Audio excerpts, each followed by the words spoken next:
नमस्कार मित्रांनो, आपण पाहत आहात वर्तमान न्यूज। महाराष्ट्रामध्ये विधानसभेच्या निवडणुका संपून आज 3 दिवस उलटून गेले आहेत, तरी महाराष्ट्रामध्ये सत्ता स्थापन झालेली नाही आहे। विधानसभेच्या निवडणुकामध्ये महायुतीला प्रचंड असं यश मिळालं आहे, तरी मुख्यमंत्रीपदी कोण हा अजूनही सस्पेन्स कायम आहे। हे रहस्य कधी उलगडणार याकडे नागरिकांचं लक्ष आहे। निवडणुकीच्या आधी ह्या तिन्ही पक्षांनी असं म्हटलं की आमच्यामध्ये कोणतेही मतभेद नाही, आम्ही लवकरात लवकर सत्ता स्थापन करूया।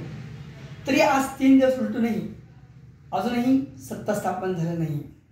खरं पाहता मागच्या विधानसभेचा कार्यकाळ हा 26 नोव्हेंबरला संपलेला आहे।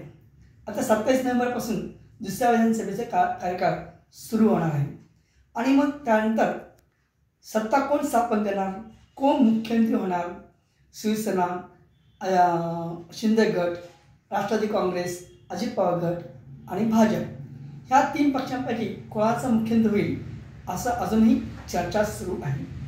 खरं पाहता ज्या पक्षाची संख्या जास्त आहे त्या पक्षाचा नेता हा मुख्यमंत्री होणार असं आधी बोललं जात होतं, तरीही अजूनही हा सस्पेन्स कायम आहे आणि या रस्त्याचा उलगडा कधी होईल याच्याकडे नागरिकांचं लक्ष आहे।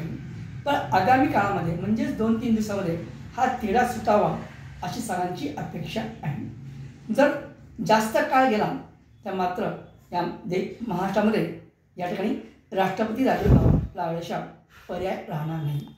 पण आगामी काही दिवसामध्ये हा तिढा सुटेल अशी आशा आहे।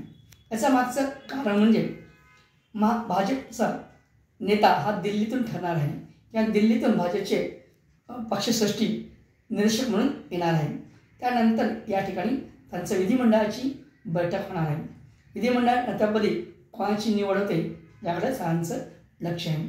2 नावं चर्चेमध्ये आहेत, सर्वात जास्त चर्चा हा देवेंद्र फडणवीस यांच्या नावावर होत आहे। तेव्हा असं म्हटलं जातं की आगामी मुख्यमंत्रीपदी देवेंद्र फडणवीस यांची निवड होईल।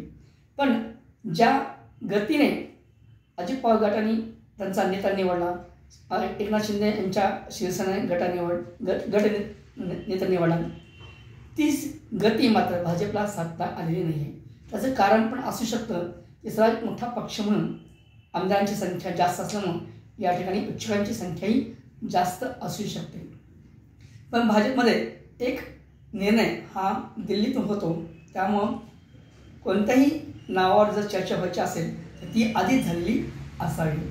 त्यामुळे आगामी काळामध्ये कोण नेता होईल आणि कोण मुख्यमंत्री होईल हे पाहणं गरजेचं आहे। पण महायुतीचं सरकार आता जवळपास निश्चित झालेलं दिसून येते, पण लवकरात लवकर मंत्रिमंडळाची स्थापना करून सरकार चालवणं गरजेचं आहे।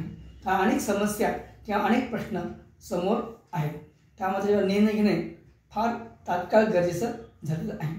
त्यामुळे आगामी काळामध्ये महाराष्ट्रामध्ये कोणाची सत्ता स्थापना होते आणि कोण मुख्यमंत्री होतं हे पाहणं गरजेचं आहे।